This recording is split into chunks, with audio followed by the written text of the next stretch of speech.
email and live. We'll send an email out to all the volunteers.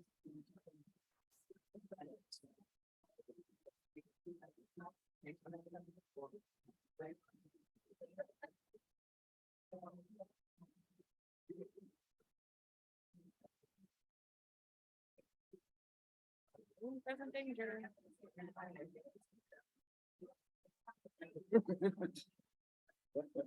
Me? How much are you offering? You couldn't pay me. Yeah, well.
Good morning, everybody. Hola, Christian. Did you enjoy the dinner last night? Yeah, we certainly enjoyed having you, and we're great. We enjoyed a great evening together, and so thanks for everybody for showing up. Today is Thursday, and we are excited about the plenary today, but before we get into it, I have a few announcements.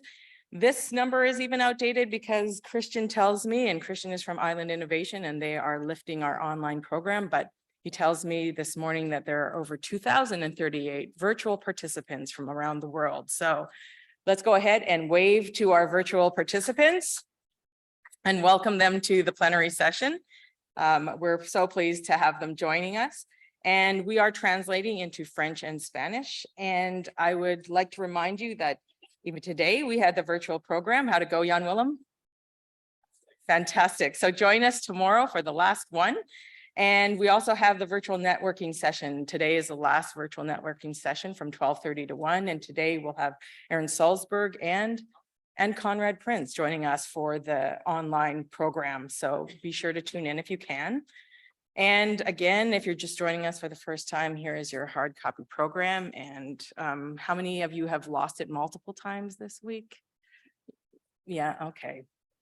And again, you can ask the Friday Center if you have any questions, if you need any Tylenol, that's a thing. Band-Aids, I guess they give those away too. And so tomorrow we have the field trip to Owasso.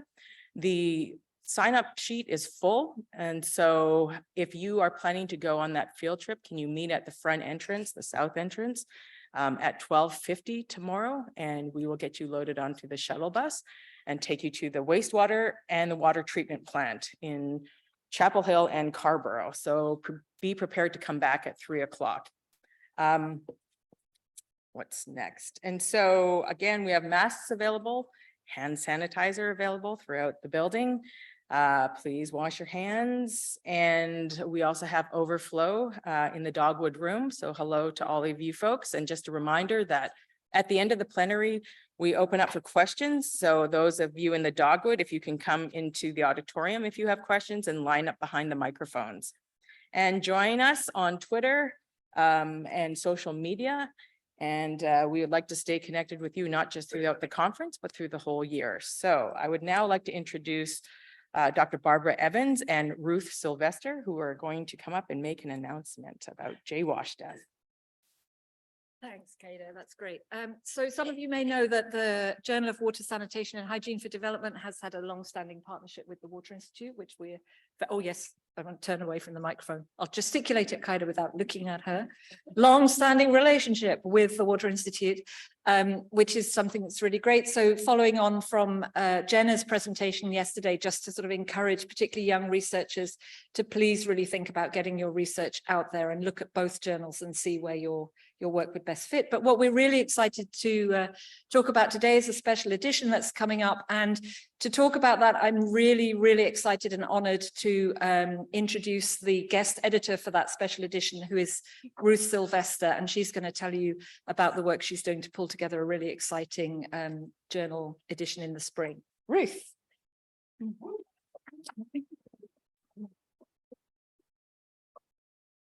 Great. Good morning, everyone. Thank you for this opportunity to tell you briefly about our special issue. So as Barbara said, I'm co-editing this issue in the Journal of Water, Sanitation and Hygiene for Development. And it's titled Uncovering WASH Inequities in High-Income Countries, Reimagining Equitable Services. So we've heard in many of the sessions this week that WASH access gaps are present in countries of all income levels, including right here in the United States, and my PhD research has found also in the UK. As we know, and we'll hear more about in this amazing panel discussion today, WASH is fundamentally tied to disparities in wealth and power, which exist within every country as well as between them. So submissions for this issue are open for primary research, reviews, or practice contributions on the following. Work with populations facing restricted access to services, including but not limited to Indigenous peoples, migrants, refugees and displaced persons, Gypsy, Roma and traveller communities, unhoused populations and those experiencing homelessness. Work with a focus on local perspectives, grounding discussion of wider systems change in the experiences of those who are excluded or disengaged. And work that seeks to fundamentally reimagine service design and delivery in order to close these access gaps in high-income countries once and for all. So the deadline for abstracts is the 15th of December, and please come and chat to me more if you'd like to talk about this further. Thank you so much.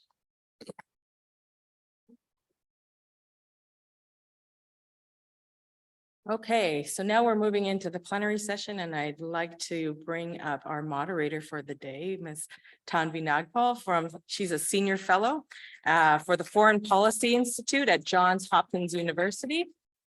And the title is First, Do No Harm, Dismantling Unhelpful Power Dynamics in WASH. So welcome, panelists.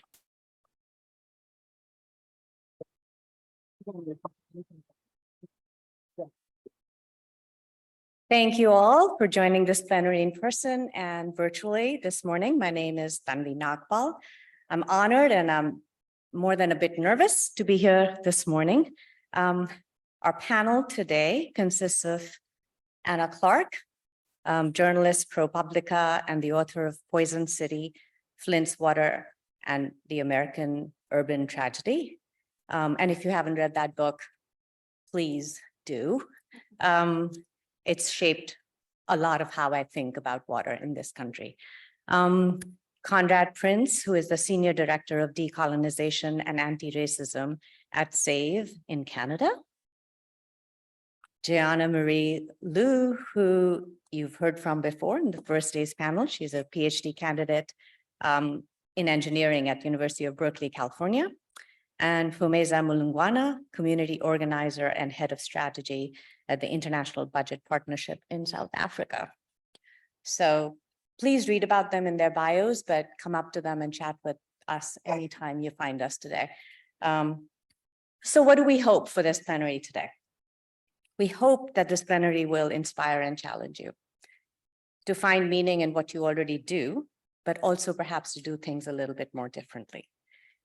We'd like you to think through how the history of colonization and racism shape power structures, how those self-serving structures strengthen their own power by determining the flows of finance, ideologies, and shaping institutions. They impact how you and I, how all of us work, where we work, with whom we collaborate, with whom we engage in dialogue and in debate. And what I would like us to do is to think about how our work in WASH disrupts or perpetuates these hierarchies. What have we done?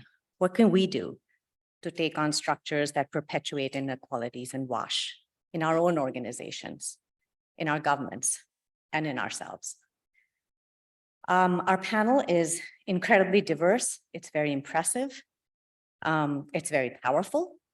And I hope that our conversations will give you a few insights into how they are thinking about these issues.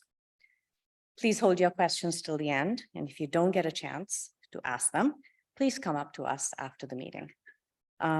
Remember, I just want to say this very clearly. Please remember, if you do ask a question, that it should be one question only. It should begin with a who, why, what, how. A simple sentence is better than a compound one. While your personal experiences are incredibly valuable and they shape your question, we just don't have time for that background today. I'm not trying to minimize it. I want to know, I want the context for your question, but we just don't have time for it today. So that's it. And now I'm actually just going to go into it because we just have so much to say. So, hi, everybody. These have all become my friends, which is incredible. So I'm going to start with the first question. Can you tell us this? I'm going to actually go sit. Why am I standing? All right, much better. Can you tell us a little bit about who you are, maybe a tiny bit beyond your bio? How have you in your own work, and how do you in your own work grapple with the idea of how your position of power, whether it's from your education, where you live, your role as a funder, impact the work that you do? And I'm just going to go back to sort of the title of our session, doing no harm, first do no harm. That just seems like a really low bar, right? We're not in here to do no harm, right? But is it really a low bar? So with that, Gianna. Hi again, everybody. So I'm from a small coastal community called Manchineers, Jamaica, but I've been living and studying in the US for the past 7 years. I studied environmental engineering up to the master's level at Drexel University, where I got my introduction to WASH at a tender age of 19. I did a summer research program through the Dornsack Global Development Scholars program at Drexel, and I was set to work in a rural community in Lesotho. When I was training for my program, my advisor, I.G. Robertson, said, "You're Jamaican, but understand that you have a lot of power because you're coming from a US institution. And so folks will see you as a representative of the US." And that was very hard for me to grapple with. I'm like, I'm 19 years old. I'm an international student. What power do I hold? But Idris is right. And so I remember really vividly, I was conducting focus group interviews. And after we asked our questions, a village elder said, somebody came last year and the year before, what are you going to do about this? And again, I'm 19 years old. I am from a developing country. I'm like, how am I going to pay for my tuition for the next year? So I'm like, what can I do to help? But in that moment, I was there with a young researcher as well. We were both out of our first year of college. And I realized that while I had to answer to my program, to my university, the biggest stakeholder, the most important stakeholder was the community. And so that shaped the trajectory of my career. And when I was able to go back to school, I worked with World Vision Lesotho and then some folks at Drexel to get a small grant to build a few VIP latrines, conduct workshops, and disaster resilience in the communities. And I thought about how helpless I felt, and then I thought about what resources were at my availability and my disposal being at a US institution, and I was able to utilize that for the community. And so doing something does not always mean like a multi-million-dollar project. And even when we think that we are so limited, there are affordances for us to do more than maintain status quo or what is just is. And so I think the mandate of doing no harm, especially knowing that communities we work with often have experienced disproportionate harm, is not good enough. And I said earlier this week that this world is built on harm. So my objective is that even if I don't have a role in creating that original persistent harm, that I know that I can perpetuate that. And so it's my responsibility to address that harm as I grow in awareness, as I build my politic, and I grow in my career. Thanks, Jana. Conrad.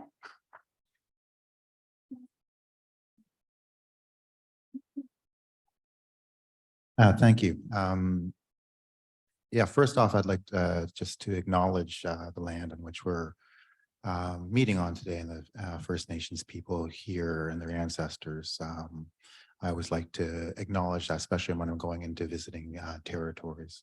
I'd also like to acknowledge the human beings that were forcibly removed from Africa and enslaved here in these lands. I'm Indigenous, I'm First Nations. I'm a Ojibwe from Saugeen First Nation in Manitoba, Canada.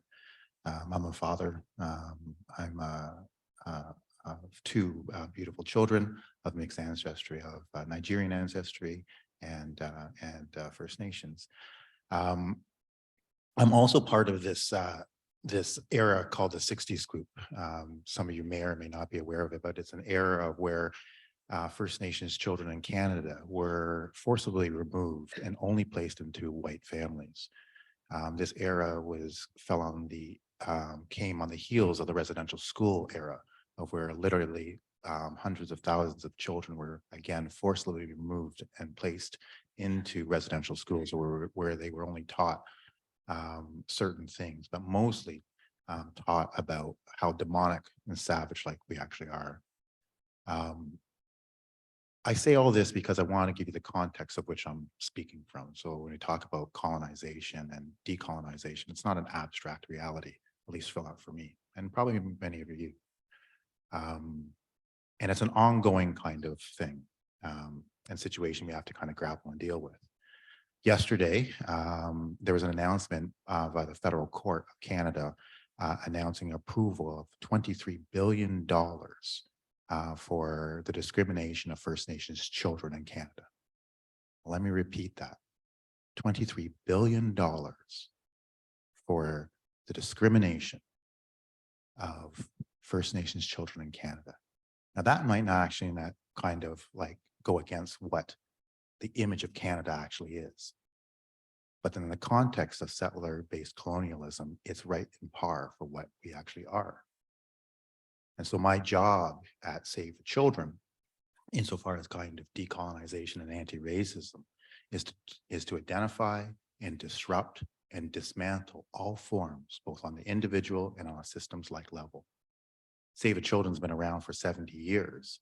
And insofar as all those human rights violations going on in Canada, it was relatively silent. So my job is not to be silent.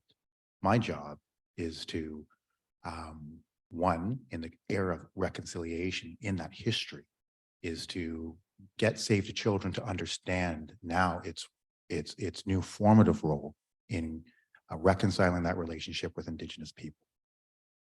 And I fought for a lot of institutional power inside that institution to actually get to where I actually am, so that they can actually now hear what I'm actually saying. But that credibility came from the development of the National Reconciliation Program, of where it was an inverse model of the kind of neo-colonial INGO model, top-down expert syndrome, white supremacy, right? Western supremacy ways of thinking that institutions like this know best for our constituents, our beneficiaries, which I call rights holders.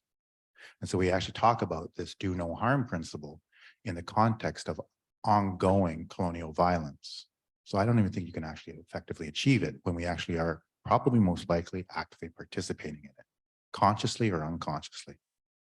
So a lot of you, and I had to basically figure out and Google what WASH was. Obviously, I'm not WASH, but a lot of you are technical people. And I'll give you an example of insofar as WASH and infrastructure and engineering. There was conscious decisions inside Canada to actually put like water filtration and sanitation upstream in a lot of my communities, in my community. And it has caused a lot of health problems inside there.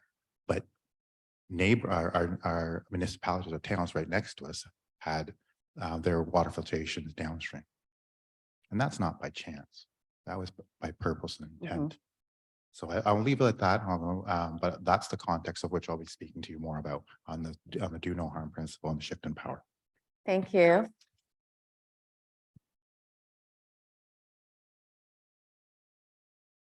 Good morning. My name is still Phumeza. I'm from South Africa. I was born and raised in a township, Khayelitsha, which is based in Cape Town. Born to my mother who worked at the farms. Everyone who's been to South Africa and went for the wines in Stellenbosch, my mom helped pick up that grape. My dad was a maintenance guy, really focused on electricity. And I think later I realized that influenced my obsession with maintenance of toilets and taps. I've been an organizer, and I think obviously being born in a South African township, born in the late 80s, so young enough to physically experience the violence of apartheid, but born in the late 80s, old enough to experience the impact of apartheid to this day. And I say this because I'm born in a township which is about 30 kilometers away from the city center, which is Cape Town, that everybody sees as beautiful. But in 2023, all Black and colored people still stay 30 kilometers away from the city. And so what you see when you're from the airport is a different Cape Town, which is divided, still live by the apartheid spatial planning. And I think my organizing is mainly motivated by my life, but it's also motivated by the fact that I was fortunate to be able to go to university, attain a university degree, and I had to make a decision as to how do I use that. And I think for me, it's how do we use, and I think on what Conrad said, is how do we use individual power as each of us, and we all have, either we add to the inequalities or we help elevate some of the inequalities. How do we use it and use ourselves as a vehicle to address some of those? But at the same time, how do we challenge the systematic barriers that ensure that to this day that the inequality gap is wide? I think when we talk about South Africa and we talk about toilets and taps and we talk about informal settlements, which is mostly where I work, for us, it's a way of claiming power. It's a way of claiming dignity for the most vulnerable, because anyone who lives in informal settlement, it's not by choice. It's a system that allows them to be there, and different type of experiences that ensure that they don't have a home, that they're far from places of work, that their economic participation is limited by who they are, and that the economic power is also limited by who they are. Their voice in decision-making is also limited by who they are. The production of knowledge is limited by who they are. And so a lot of times we are left outside, and I say we, because it is a group of people that are vulnerable. And within any group, there are inequalities that we need to recognize.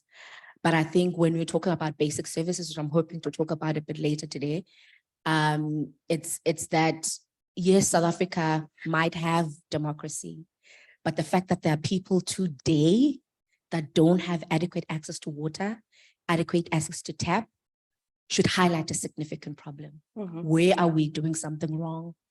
If we have democracy, who's closer to that economic power? Mhm. Who's closer to that political power? Who's closer to hubs of economic production? Who takes decision when it comes to policies that decide how budget at municipal level are structured, how policies of redistribution of power are structured, who uses a chemical toilets and who uses a water connected sewer?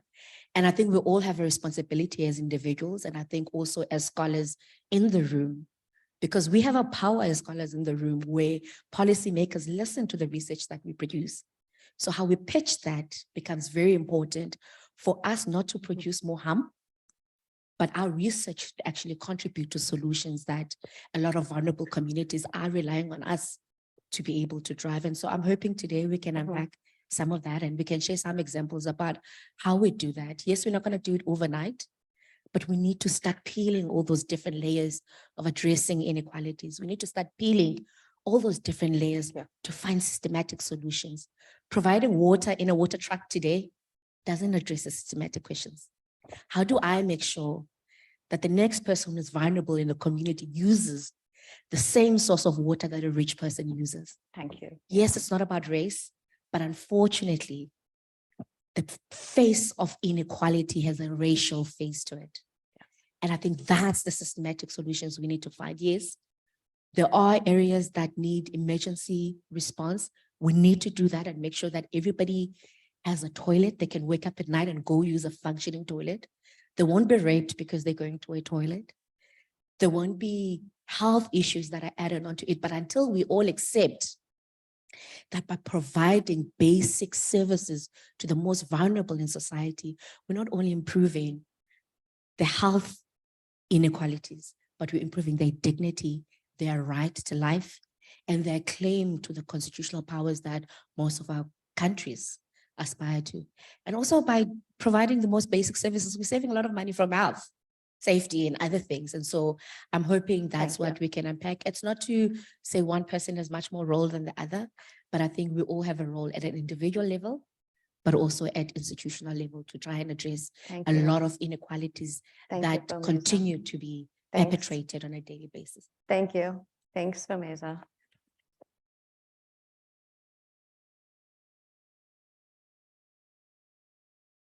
Hello, everyone. My name's Anna. I come at this from a different vantage than I think a lot of the folks in this room do. So I'm an investigative journalist, which means I spend my time, reporting and writing stories that I hope bring more truth, empathy, transparency, and accountability to the world. In doing this, like I feel like, it's been a profession that's like suited my like natural curiosity, my love of writing, my, sense of social conscience, wanting to have like some impact. But I'm also very acutely aware that this, profession has a long history of doing harm, like it's been, it has been extractive. It has been, it has supported unhelpful power dynamics that have had real life and death stakes for people. And I have to be mindful of this when I'm doing the work, not just in the text of the stories I put out into the world, but how I do it, right? Like, and how I listen to people and how I think about where I want to turn my attention and how I try to be as transparent as I'm asking other people to be, how I try to do trauma-informed reporting for those who've experienced trauma, and making sure that I'm, not adding to the like immense difficulties that so many people are experiencing. One thing that I found myself wanting to do is like to really like locate myself in communities where I feel like there are a lot of stories that are not as heard as they should be, and where I felt I could be of most use. So I grew up in like a working class family in a little Great Lakes town, and found my way about 16 years ago to Detroit, Michigan, which is a city that has experienced generations of disinvestment, poverty, racism,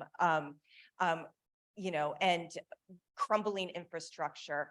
This is what brought me eventually to stories about that, like, kind of come into this like wash world, these like essential services for, as you're saying, like dignity and health. And also it's being present, listening to what people are experiencing has helped me like have a better understanding of how intimately these issues are tied to political power, as you're saying, democracy, like who has power, who doesn't, why, how has historical harms continued on into the present? What does it take to change things? This is while I write about a lot of different kinds of things, like one thing that I think is really powerful about coming into the world of trying to bring these stories of infrastructure, sanitation, public health to widespread audiences outside the realm of practitioners is because it makes a lot of like really important conversations and issues quite literal. Like what is essential, who belongs in this community, who is seen as belonging, more precisely, how do we reckon with the violence of neglect and sometimes active purposeful harm, like in the US, we have a lot of the spatial inequality you're describing too. We have a lot of these like cities that have been hollowed out, like where there's like a lot of vacancy and a lot of difficulty in providing essential services to some of the poorest people, usually people of color, who are left, bearing the burden of so many of these distorted dynamics. So I hope in the reporting I do, I can like try to help challenge some of those narratives that let that be possible. Thank you.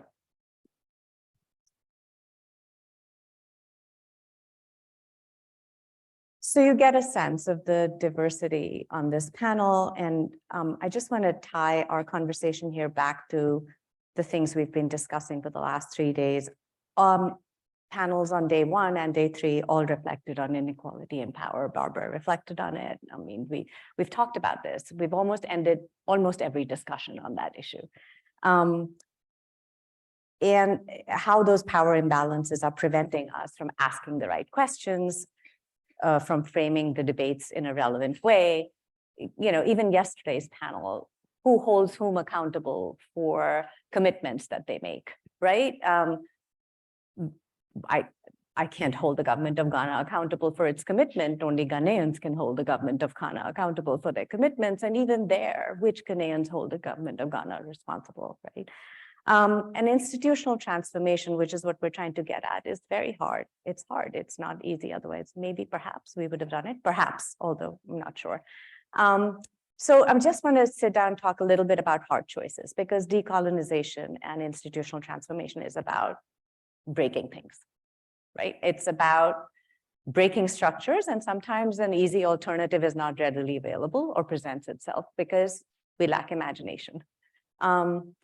So I'd like us to sort of reflect a little bit on in your work, and I think this is a question for first Phumeza, then Conrad, and then Gianna. That's the order in which we practiced, is to sort of talk about rebuilding based on new principles, and what kinds of problems has that presented in your work now? Because you're all working within institutions that you are trying to transform, or that are trying to be transformative.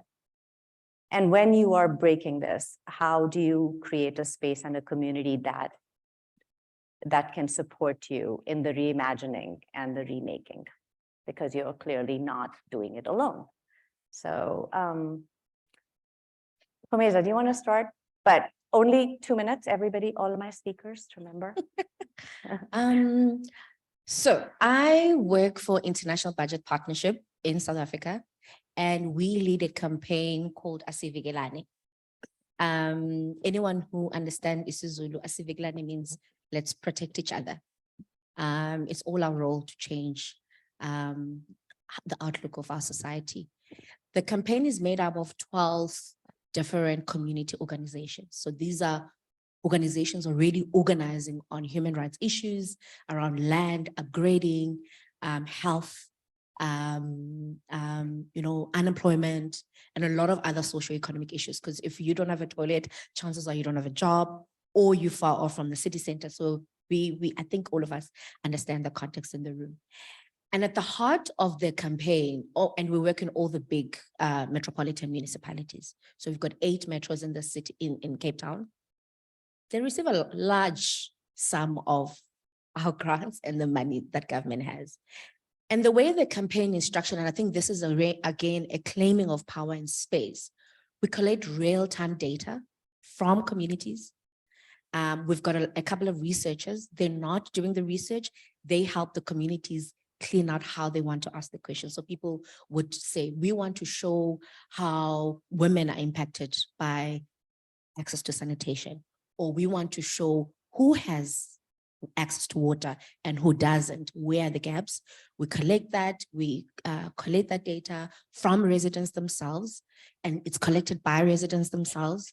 We combine it and we make it public. So that is in the public domain. Obviously, we anonymize it. We don't give people's names, but we have it in the background. We know exactly who stays where, which resident had what problems, and how we can get in touch with them. Part of the campaign is taking that evidence and for residents to use it engaging with government officials.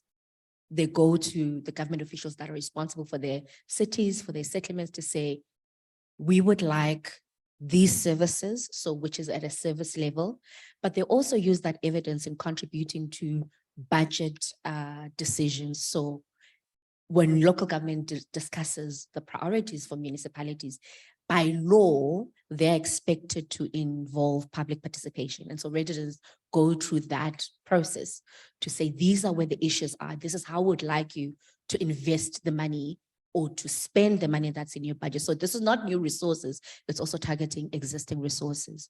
The third thing that we do is also engage policymakers, your Human Rights Commission, your Auditor Generals, your National Treasury, and other institutions that are responsible for developing policies in order to make sure that we bridge the gap. And a few things that we've done as part of the campaign, I think just to make an example, we know that if you look at South Africa and access to water and sanitary, we probably score high. But if you go to the community, half of those toilets don't work. There's a huge repairs and maintenance issue. But if you dig deeper, none of our budgets talk about routine maintenance and repairs, none. At local government, no municipality has money put aside for informal settlements, taps and toilets to make sure that they're fixed when they break. So how do you work around that? The second thing, none of the toilets, none of them, be it provided full flush toilets or chemical toilets, none of them accommodate women and children. So the chemicals that are used in these toilets are harmful to women. They don't have a lock inside. There's no public lighting. So at night, you need to hold it in. The distance between the homes and the facilities is too long. And a lot of it is to say, you cannot address inequality if you are just treating informal settlements as if they're going to go away tomorrow. How do policies redress this at a systematic level? This is not an emergency that these people are going to be here today and tomorrow they're gone. You need to make sure if there's no money for it, then it's not going to happen. If it's not monitored, it's not going to happen. So all the research that we presented and the alternatives that we're talking about today, the question is it in the budget? And who monitors whether it's done or not? Because right now, access to sanitation in South Africa and how it looks on paper and what it is on the ground is totally different. And what we're trying to do as a campaign is to say, experts in service delivery is the people that are impacted. You cannot talk about access and how you've achieved as a country when the voices of informal settlements residents is not there. Policies that speak to addressing the issues need to have informal settlements residents themselves to speak. They know what the issues are. Yes, we do want more resources invested, but there are existing resources that are budgeted on a yearly basis. We don't know where they're going. And so that is what the campaign aims to do. But again, it's using evidence and it's giving power to communities. We do a lot of capacity building, community education to help residents know where the power levers are, who are decision makers in what. And lastly, just because before I pass on, everyone has been talking about climate change. Informal settlements have been living in disasters ever since. Every year, there are floods. Every year, there are shake fires. There's landslide. A lot of people might have heard about the natural disasters that have been happening in South Africa. And the most people that are impacted is informal settlements. The response is much quicker because it impacts everybody. It impacts everybody. But if it's impacting just informal settlements, that is not a topic. And that sense of inequality is something that we see strongly.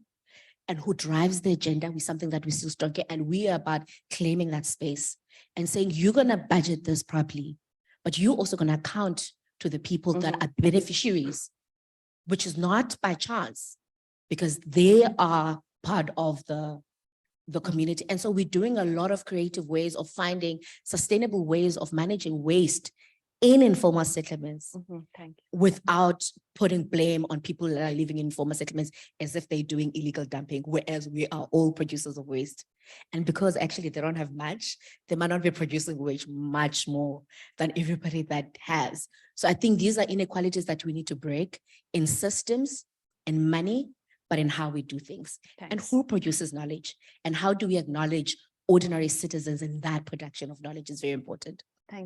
Thanks, Jan.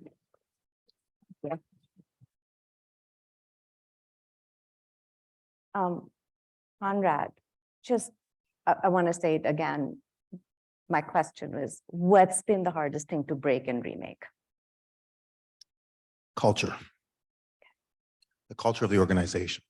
I would say that because the way systems actually function, there has to be a culture that brings it to actual life. So as much as I'm focused in on understanding the inequality within inside of our systems and structures, I recognize that there's actually a culture that actually plays as an intermediary insofar as maintaining those systems. And so I'll give you an example of this culture and then link to kind of like the challenge of us not actually being seen as equal human beings. There was a climate change campaign, global campaign for Save the Children. We're one of the largest independent child's rights organizations in the world. And so we get these campaigns that come down from what we call Save the Children International. And the National Reconciliation Program actually has been working with Indigenous communities on climate change adaptation projects now for about 7 years. We were the first actually inside the entire movement to actually prioritize climate change because we recognized and we listened to Indigenous communities as saying that that they were actually impacted more than any other kind of population in Canada. And again, from the annual floods, fires, and things of that nature that were exacerbated by climate change. So this global campaign came down, and I was so excited because I was like, oh my gosh, like the communities we've been working with actually now get to meaningfully contribute to this global campaign, in which basically, again, Indigenous peoples don't necessarily get visibility within inside there. And I was so demoralized when I was met with a response was, well, Conrad, like this isn't an Indigenous campaign. And my response was, but they are children, aren't they? And the person I was speaking to, it dawned on her that she didn't see Indigenous children as children and couldn't meaningfully participate. and see the opportunity of raising their voices. Because we say we'll center the voices of children in everything we do. It's that ideology, it's the way we think, the way we see the world. And that's one example on an individual kind of level. But if I go into our large database and look at all the children that basically we work with around the world, I know who actually are the most vulnerable. If you actually take an analysis of content, of just the pictures, we know in Africa, in like northern Nigeria, it's a young Muslim girl. But we won't actually state that. We won't put names and what we're actually fighting against. We understand the intersectional approach to these things. But for some particular reason, the culture of organization will not have the courage to actually say what we're actually. And so how can we actually be standing up for and with children if we actually can't name the specific children and their impacts in their lives? We can name all the issues, but we'll go out of our way not to bring in race. We talk about gender, talk about religion sometimes, but not race. So the biggest challenge for us is our culture, that it feeds into a system. Thank you, Conrad.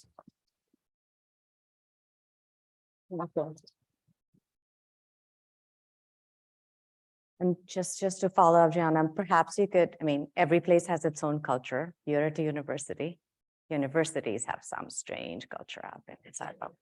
Yeah. So can you walk us through sort of how you interpret and practice your obligation to the principles of decolonization in a university where the culture maybe is, focuses on other things? So once I was listening to my fellow panelists, I was really worried about my position as an academic. I'm like, I don't want to take what Phumeza and Conrad says and then abstract it into citations and frameworks. But I think to position myself, I'm Jamaican and I'm descending from enslaved and indentured peoples. So despite this intimate relationship with colonialism, just like how I didn't know how to do a mass balance, all the decolonial thought and critical thought I was exposed to, I had to seek it out. Just like I had to enroll in a physics class, get a textbook. And so I just wanted to say that it's not my identity that grounds my commitment to this work or my knowledge about this. Is something that I am committed to learning through reading, through dialogue with people from my community, but also of diverse perspectives, and then informed by my lived experience. And so Frantz Fanon said, and I'm paraphrasing, decolonization sets out to change the order of the world. It is not the result of magical practices, nor a natural shock, nor of a friendly understanding. Decolonialism, as we know, is a historic process. Decolonization, just like universal access to water and sanitation, is not going to come overnight. It's not just we're not going to go to bed and one day say we have universal access. It's something that we all have spent countless hours working towards, and organizations have spent billions of dollars to achieve. But then I must ask again, can we meet our goals living in the afterlife of slavery in a world that settler colonialism and the violence that oppose it is normalized, and that where communities whose needs we are supposed to be centering are not considered to the utmost? Shosi Kessi in Decolonizing African Studies says, decolonizing is best understood as a verb, and decolonizing work has 4 dimensions: structural, epistemic, personal, and relational.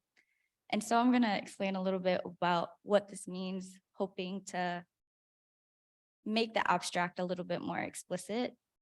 So structural is considering resource and opportunity redistribution. Epistemic is, to Phumeza's point, recognizing that there's not only an invalidation of knowledges held and maintained by certain people, but also a destruction of it. And that knowledge systems outside of Eurocentric knowledge frameworks are valid, are important. And then unlearning that understanding that universality is only achievable when we consider our collective understandings and knowledges, put them together. So the collective knowledge is the universal knowledge, not the Eurocentric is the universal and the objective. And personal understanding that the ways of life in our cultures are informed by colonialism as the world is, meaning that there must be intentional building of consciousness and incorporating decolonial practices in our everyday lives. And you don't have to be a colonial subject to do that. And finally, how we relate to one another is also informed by coloniality. And this is why oppressive systems are maintained. And so we must examine our relationship to power and to domination. I strongly, again, believe that commitment is the operative word here. And so this is each of our works to hold. Everybody's gonna go at their own pace, and I'm very grateful for the people I'm in community with, because when I was not where I am today, they met me where I'm at, and I hope to have the same grace to meet people where they're at. But again, there needs to be a commitment. And so I think there's where I will say that in my personal journey, I know that there's an expectation to self-study and to seek out education, to understand policy, biology, hydrology, and theories about that. We don't just know them. It's not something we read one paper on and get. It's something that there is a consistent effort to learn. And so I'm saying this to say, I owe a great depth of my intellectual work to the intellectual labor of Black feminists, of decolonial scholars, of scholars outside of those fields and disciplines. And so I think just as we borrow concepts from so many fields to do WASH work, that we can do the same with critical thought. And so engaging with people who are experts by degrees, professional experience, and lived experience with open mind, but as still a critical lens, just like when we read a report, we'll be like, okay, this part is something I understand. This part is something I'm unclear about, maybe skeptical about. So having that open mind and a critical lens to indigenous, to local knowledges, to community beliefs, to the same standard and respect that we have for knowledge produced by scientists, engineers, economists, policymakers, development practitioners. And that's how I show my commitment. Thank you, Gianna. I hope that did resonate with so many young professionals and researchers who are in the room today here. And I want to just go back to Anna today, and because different perspective. And my question to Anna is really about going to Conrad more, building trust. So if you're in an organization where the culture is what you have to grapple with all the time, right? A lot of what we're trying to do is remake and rebuild, and creating relations of trust is very central to that, but that's really hard to do. We talked about this as a panel separately. Who do you create trust with? Who do you walk away from? Who can you never create trust with? How do you make those choices? Because you can't have trusting relationships with everybody you meet. It just doesn't happen. So I just wanted to talk a little bit briefly, given that it's 10 years since Flint happened. It's the week of unleaded water. Reflect a little bit back on sort of can you build that trust? Can it happen? So that's a big question. I think, well, first of all, just as a little context about Flint, Michigan, for those who might not be as familiar, Flint is a city that a lot like Detroit is one that has experienced a lot of, decades of disinvestment. struggles with poverty, and the legacy of being built very purposefully in a separate and unequal fashion. And this is all the context before we get to what we call the water crisis. So it's a city where the people in it had, as a very rational response to this legacy, a lot of mistrust of institutions, of public leaders. There was a very good reason to wonder if, you know, these places had the best interest of this community at heart, given the scale of harm that they had experienced, you know, year upon year, decade upon decade. And this is the place in which, you know, what happens is like the you know, higher government officials, state officials, had total political power in the city. The local democracy was suspended under the argument that, you know, things were so distressed that they couldn't handle it themselves. And what under the system, a series of decisions were made that meant that Flint would switch its water system to a brand new water system that was still under construction. And in the interim time, for a few years, they were going to, you know, reboot their old water plant and treat the water themselves. And a whole bunch of things that should have happened didn't actually happen. As a result, you know, folks in the community had were receiving increasingly problematic water. There's E. coli bacteria violations, there's TTHM, you know, notice there was escalating lead issues as the pipes corroded. And there was also an outbreak of, as we found out later, Legionnaire's disease. And one of the issues here with this like legacy of, you know, mistrust that has, you know, like I hear a lot, like when I've like talked to people on, you know, in this, there's a lot of folks who say, you know, like, you know, now, you know, years after the fact, there's, you know, the cities, there's many of the pipes have been replaced. The city like returned to its like the original water source they were getting before. And there's a lot of folks who say, well, why, you know, how do we get that? How do we get them to trust the water? You know, why don't they trust the water? And I think the deeper that sometimes misses this like much deeper context, you know, of like this legacy of mistrust that has been is the very specific context for what happened in Flint, and the fact that like a lot of these same institutions that, you know, were tasked with solving the problem, you know, in a technical fashion, we're also the ones who said it was fine before. And we're also the officials who helped, you know, historically like create the reasons that made this city so precarious in the first place. And for a very long time, like refused to believe people's lived experience. They're like of the water, and we're accusing people of like making things up or exaggerating and all this stuff. It was, I think, and not just for public officials, I think for fellow journalists, for other environmental organizations, you know, some academics. Like I think in the early days, as this water crisis was escalating, there was a lot of it was off, even when like news items, you know, broke through, there was a sense of it's just one more emergency on top of a lot of emergencies. It, you know, it didn't rise to the level of urgency it needed to, because there were so many problems. When everything's an emergency, nothing's an emergency, right? And this helped delay intervention.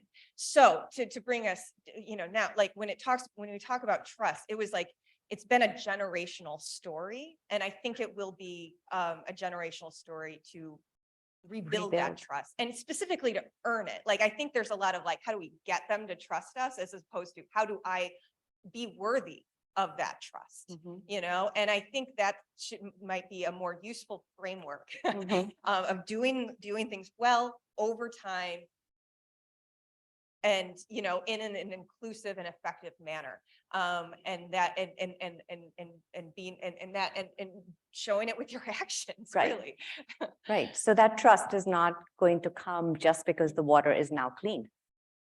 because People have like a lot of questions, you know, People they're have- reasonable questions, you know, it's Absolutely. like how, this is like, it's, you can't just like, you know, flip switches and be like, okay, or even like, even if you're like, there's, you know, sometimes, you know, somebody's like, well, I personally didn't do it. I came to this institution later. You know what I mean? I didn't like, so so why don't, you know, what but you have to, this is what all of us have to think about with whatever our position is, you know, what is the context of, like how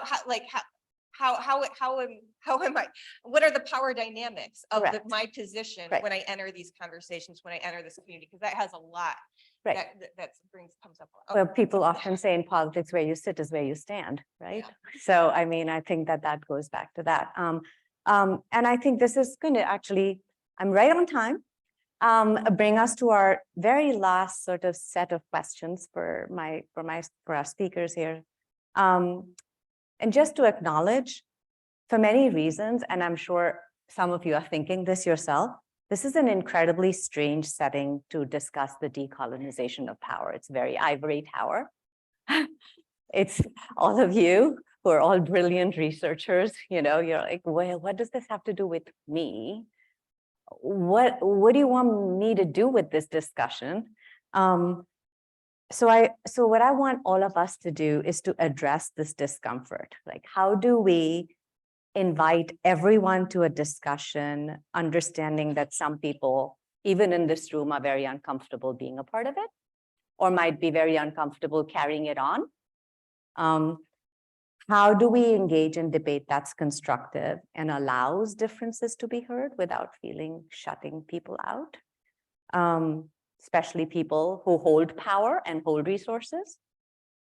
How do we show that dealing with power imbalances and perhaps leveling them out may lead to better outcomes? And knowing that, like that last question, we may not be able to answer today, right? But just putting it out there. So very quickly, you can choose one of those three, but just to reflect on that. And what I'm going to do is start with Phumeza, just quickly. Well, I think firstly, we all have a responsibility as individuals to recognize that we play a role in inequality in one way or another, and it doesn't matter the scale. And that's not necessarily a bad thing, but it should be a tool for us to reflect on how we do things and how we speak, what tone, when do you speak in a room? Do you even have to speak? You know, these are things we should do as individuals inherently. And again, and I think as some of my colleagues have spoken, that trust is earned. You know, you don't just get trust. You know, many things happen to people, the experiences that make it difficult to trust. And I think we should be okay with that. And it's really, how do we do what we do honestly? And I think we are all in this room because we want to do something different, right? And so I don't think we should be uncomfortable with that conversation. And I think lastly, I think for me, it's how do we use what we're doing now to change those systematic challenges? We can do it layers. Another generation is going to come, peel a few layers, and another generation is going to come to peel a few layers. Because at the end of the day, we are where we are not by one magical wind. We are here because systems, laws have been put in place, but we need to dismantle those. So how is it that we do as institutions and as organizations help elevate those inequalities? If it doesn't, then we might as well not do it. If you're doing a research just for the sake of it, then it's not, if it's not going to address the systematic issues. If we're throwing in money in problems without addressing the systematic causes, we might as well let it be. And I think these are questions we need to ask ourselves, that in as much as with good intentions, let us make sure that our good intentions don't perpetuate violence against the most vulnerable in society. And I think those are some of the things we can do. You know, we are whole people. We're all going to make mistakes, but we should be comfortable with being to be questioned. We should also be comfortable with not knowing the answers. But all I'm going to say, with everyone working with informal settlements, working on water and informal settlements, we know the problems. Everyone here knows the problems. What we need to produce now is solutions. Correct. Solutions, solutions, solutions. Building movement is hard. It's not easy for organizations to continue to protest, to ask, to be seen that living without water and sanitation is a problem. We know it's a problem. We want solutions. So if I'm going to a community to talk about water and sanitation, how do I address it? If you go to Bangladesh or you go to South Africa, you need to go with solutions, not another understanding of the problem, because people know the problems and some of the solutions are sitting with the communities. Yes, Let's harness that. right, And so So- it's an ongoing. right. So Cont- what are you suggesting, that everybody needs to be a part of the dialogue, whether you're comfortable with the dialogue or not? Great. Some people may not agree with that. I want to know if there's any detractors in my panel. Who should come to the table? Come on, Conrad, tell us.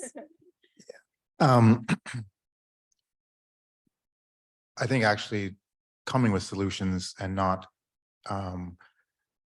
is part of the answer, but I think, I want to build on the idea of that the solutions are actually at the local level.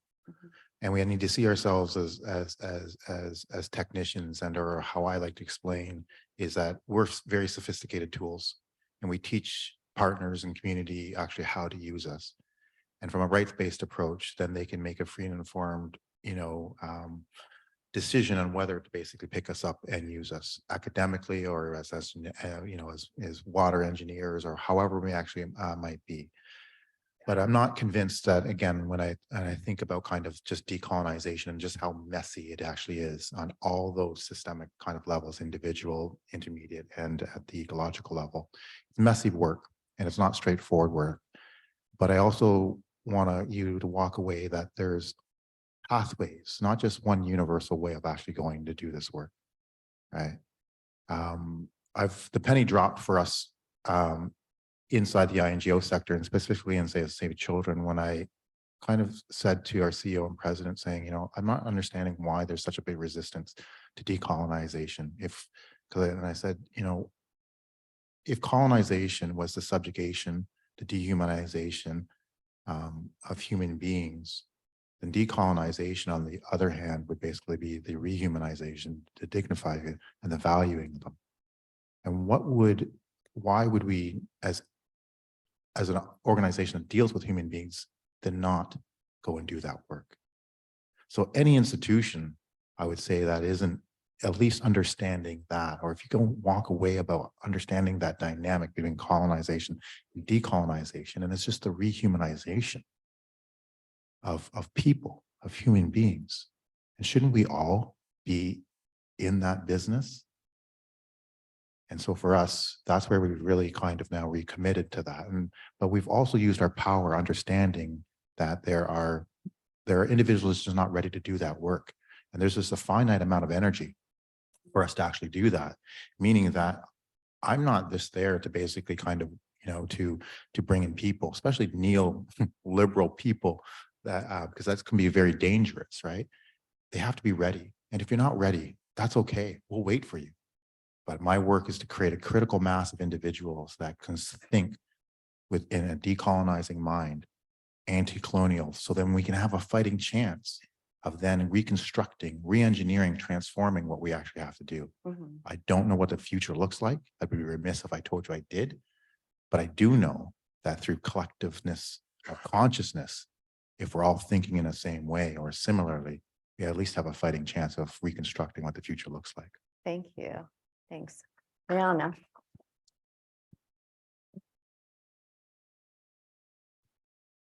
So in the spirit of giving credit where it's due, I want to say that decolonization, like water justice, like climate justice and environmental justice, did not start in academia. These are movements of people at the grassroots level who saw issues and organized around them. Academics like myself are often late adopters and even co-opters of their work, but still, with any transformational shift in power, we must know that it's impossible without standing in solidarity with each other and each other's struggles. I don't think there's room for debate when it comes to what we're calling human rights or dealing with oppression or injustice. There's room for dialogue, which requires mutual listening, acknowledging our lived experience, inform our perspectives, but are not capital T truth. A shared goal of building understanding and of course, room for critique that does not replicate harm. And while I can say I can't prove leveling power imbalances will 100% lead to better wash outcomes, I can say that we have tried new things with less evidence. Can the computer scientists and engineers in the room prove to me that ML or artificial intelligence can 100% lead to better wash outcomes? I'm sure we're gonna try though. And so I just want to wrap up all of this to say that we have many examples that not addressing power imbalances leading to poor wash outcomes. And today on my heart is the people of Gaza who are living on less than 3 liters of water a day and have been living on less than the WHO's recommended daily consumption for a very long time.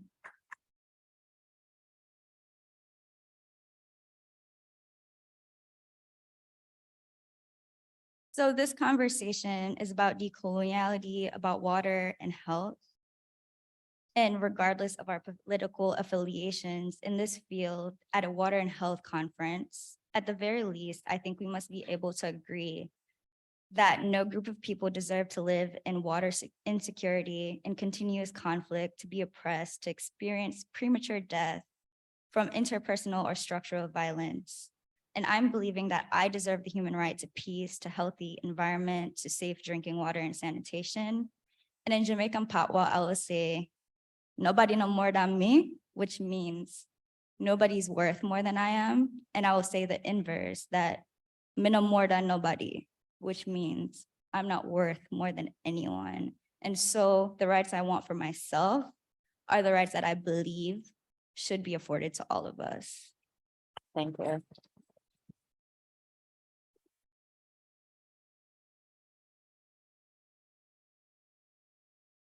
Well, it's a hard act to follow, Jayana, right? But follow her we must, which is actually what really physically we should be doing, because you are the future.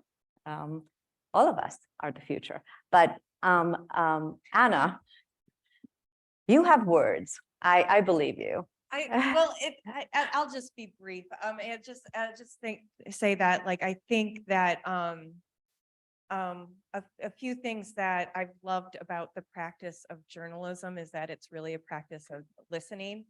And I think that that is something that, has an important role in all kinds of sectors, right? Of just having this, like, of just like creating as an active part of your process and just really hearing people out and making sure you understand what they mean to say, and giving it the time and space and the ongoing relationships in many ways that it requires. I think also in trying to do work that I feel good about and to check my own, blind spots that aren't legion.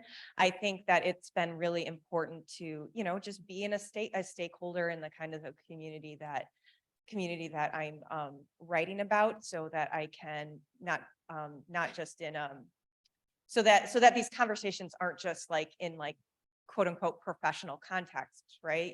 Like that, to have a more integrated approach, to be accountable in that kind of intimate way that comes when you live among those who are most affected by the work you do, basically. And I think finally that as they say, sunlight is the best disinfectant, and journalism is like a really important part of the process. Independent journalism and fact-based journalism is really important for the process of, creating more creating more accountability and effective outcomes for people everywhere. So I just want to put in a plug that if you, if there is a news outlet that you think does important work, that's grounded in community, that's like really like, you know, bringing light to things that wouldn't otherwise be be seen, be visible, consider supporting it. That's all. Thank you. Thank you. So that brings us to the Q&A part of our panel discussion. I don't see anybody lined up at the mics, so we don't have any questions. Again, if you ask a question, it must begin with a who, what, why, or how. It has to be a single sentence. Okay. Tanvi, we have something online. First, I Great. do want to say, look, I'm humbled by this conversation, and you could hear a pin drop. And I'm just so honored that we were able to bring you to Water and Health, because it's meant a lot to all of us, I think. Thank you. And I just want to say that too. I'm sitting here and I've heard them all speak for 4 days, and I'm just blown away at this conversation. And I am so grateful that you all stayed and were witness to it. Thank you. So there was a question online, and I've struggled with how to ask this question because I think the question itself is a representation of some of the problems that we're talking about and facing. Okay. But the question was around the idea that the populations that we're trying to serve may not know the solutions that they can implement. And so how do we empower those populations so that they can more actively contribute in that conversation? Now, I recognize the challenge with that question, Oh, but multiple. I wanted to say it anyway, because I thought Thank it's you. a good you. example of what Thank we're you. talking about. Thank you. So everybody heard Aaron's question, right? And I'm going to paraphrase it. The populations that we work with often do not know the solutions to their own problems, and how do we empower them to come to find their own solutions? Okay. I could take on this question, but I will not, because I'm just a moderator. But I'm happy to talk about it with you later. And Phumeza, very quickly, just answer this. real quickly. Information. I feel like information allows people to conceptualize how best to present their ideas, how to craft them, and how to target them. Information, information, information. Okay. We've seen communities taking up service delivery agreements that are very difficult to read. And once they're simplified through community workshops and education, they're able to ask exactly what the contractors are supposed to be doing and hold people to account. I can never stress how education is. We talk about formal education, but community workshop, pamphleteering, public hearings, awareness are one of the best ways to take our skill as professionals and make sure that it's accessible to support a lot of other community initiatives. An excellent answer, because what Phumeza is saying is that the empowering is not happening. The power is already there. It's a question of how do you harness that power and how do you support that power? Any other questions? Yes. Can I have a question? My name is Henk Holtslag from the Netherlands. I work with the Metameter Smart Center Group, and we work on information and solutions. Okay. You mentioned the need for solutions. A question that begins with a how, what, how, or why. Thank you. I have a question for Phumeza. Okay. Okay, so the question is, you mentioned the need for solutions. We have examples that $2 million in aid can result in $100 million in income by improving. I'm sorry, I'm going to have to cut you So off. Please rephrase your question. My question is, how can we convince donors and governments to invest large scale in building local capacity? Okay, thank you. Do you have a question? We're going to take 2 questions and then we'll go back to them. Yeah. Thank you, Morris. Morris Israel. My question is, how does the language of the discourse affect the discourse? We heard dignity, trust, commitment, responsibility, but then we heard a lot of dismantling, breaking, anti this, anti that. So how does the language of the discourse affect the discourse and the outcomes? Thank you. Thank you. So first question was for Phumeza. Could you answer it quickly? And then a much more hearty question from Morris, which hopefully, I don't know whether we'll be Hopefully able it's to not get for to it Phumeza. today. Yeah. I'm gonna try answer that one. I think we appreciate all the support. I'm from social movements and community organizations, and we live on donor support. That's the only thing we have, because we are trying to make sure that our government is accountable. And so we do appreciate the support. That's number one. Secondly, some of the big donors also fund our municipalities and our government. That's where the power is. How do you bring that support a bit closer together? There's a lot of infrastructure support that goes into our government on, like investing on infrastructure of basic water and sanitation. Yet on the other side, there's movements trying to make sure that money gets to the people that it requires. And I think our responsibility is to bring those a little bit closer or allow them to speak to each other. So I think there's so much to explore, and it's about testing. We're going to try some things, we're going to fail. But as long as we target on solutions, because people have been living in squalor most of their life, they are hungry for solutions. They don't want promises anymore. So let's test, let's fail. But it's about bringing a lot of those solutions a bit closer. And I'm hoping I'm answering that question. So it's not to say, let's move away resources from one to the other, but it's to say, let's recognize that we are doing something now, but let's make sure it addresses systematic challenges. That's it. It's about reframing. Yeah. Thank you. To Morris's question.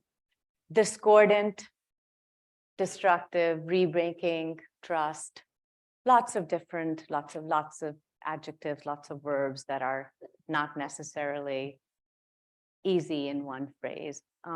How do we do that? How do we do that, Conrad? Since you're sitting there ready to talk. My hamster's kind of going in that, but I mean, the first thing is I don't see them as mutually kind of exclusive. I see them actually inbound. I think we're sophisticated enough and intelligent enough to actually have these discourses. I think it's actually a necessary thing. I think we can actually do dismantling in a dignified way.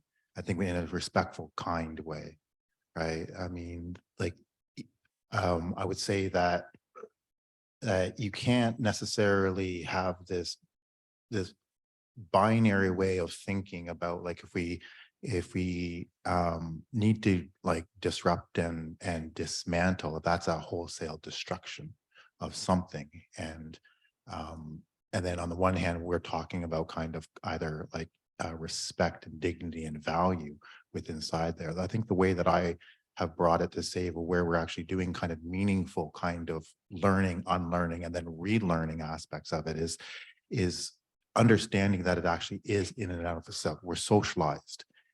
If we bring it up more to the consciousness, then we can actually elevate our discussions with inside here.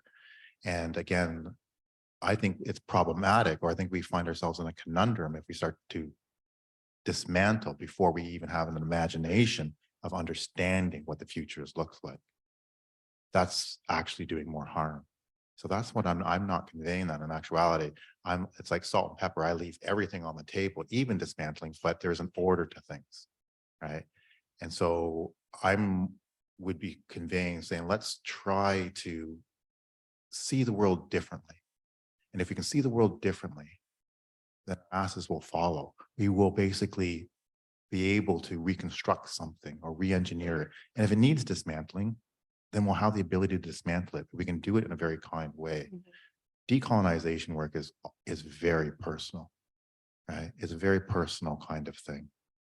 And the grandparents told me to come into areas like this and do it with kindness, right? And I think that's one thing. If you leave from here, as uncomfortable as some of these words are, I want you to also read that with kindness. Language. Yeah, thank you. Anna and then Gianna, do you want to reflect a little bit on just words and how they get used and misused, and how, I mean, I feel shut out of conversations because of words.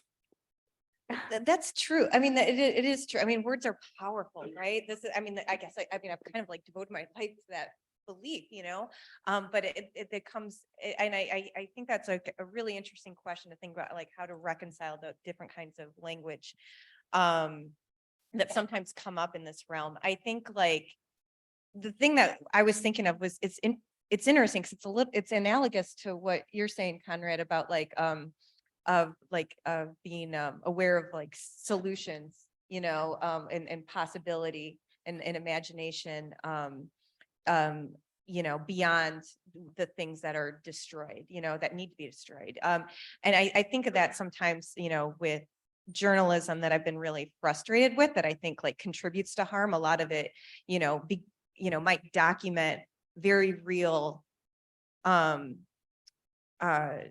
issues and problems, but it sort of ends on the like despair and hopelessness point, just like everything's terrible, you know, things are the worst.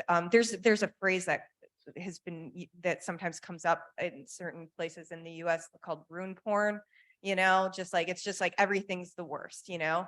And I, even when it's important to like document really hard things and look clearly at them and do so in like a factual, incredible way. I think it is also important to have like, to have like, to use our words in a way where we're clear about like where the choices are, you know, along the way, like what other possibilities are there? What, given where we are at now, what choices do we have?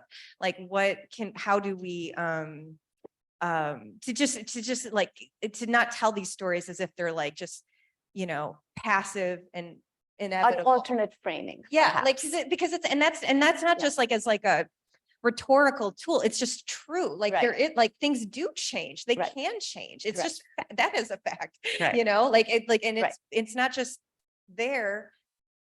There's people who make actual choices or fail to make actual choices. And yeah, so Right. just keeping the spotlight there, I think it can be helpful in reconciling. Is there, can I summarize? Do we have a moment, or are we done? Are we out of time? I have a moment. I can take a moment. Okay. Gianna, do you want to just say a few words and then I'll kind of tie us all up together if I can? Just really quick, I just want to say that I think the quiet part about saying things like dismantling and destruction is that creation, not just creation, but co-creation of a world that we want to see comes after that. It's not just tearing down things and living in the rubble. It is knowing that, you know, for a phoenix to rise, they have to burn. And so thinking through that, the dismantling comes with world building. The destruction comes with creation. And I heard this today, and so I'm just gonna say it. We can walk and chew bubble gum at the same time. Yeah. So just to sort of tie this incredible panel together,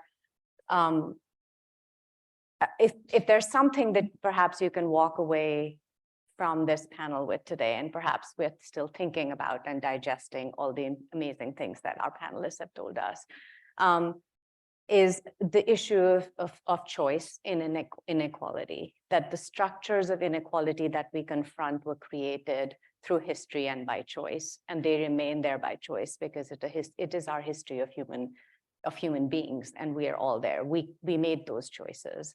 How do we in our work either sustain those choices of those structures, or then try to dismantle them with a view to building something different? But it is also incumbent upon us, as we think through that, to envision what that future looks like, that phoenix, the different creation. What is it that we're trying to build? How is it incredibly different than what we see now?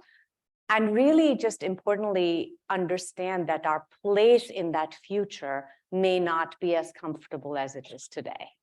And I think that's the part that we all internally struggle with, is that we are all privileged. We are privileged to be here. We are privileged to have this conversation. We are privileged to be able to think through these things. So to remember that we hold these conversations from a position of privilege and be responsible for that privilege that we have. So that's where I'd like us to end with. I hope you have a wonderful rest of your day. Thank you for everybody who joined us virtually. Please reach out to us. We're all here today. And yeah, have a great day. Can you thank the panel, please? Please stand up, can you give a standing O?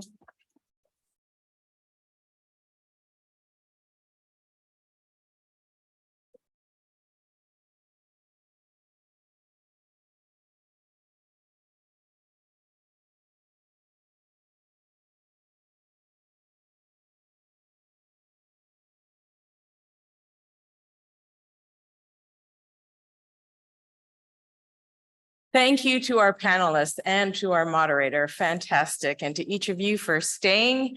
And you're all leaving for lunch, but before you do, again, 2 lineups, Trillium Dining Room and upstairs are available.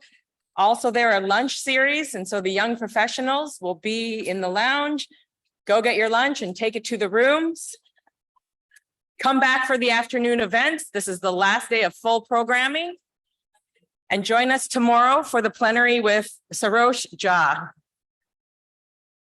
Don't forget about your luggage.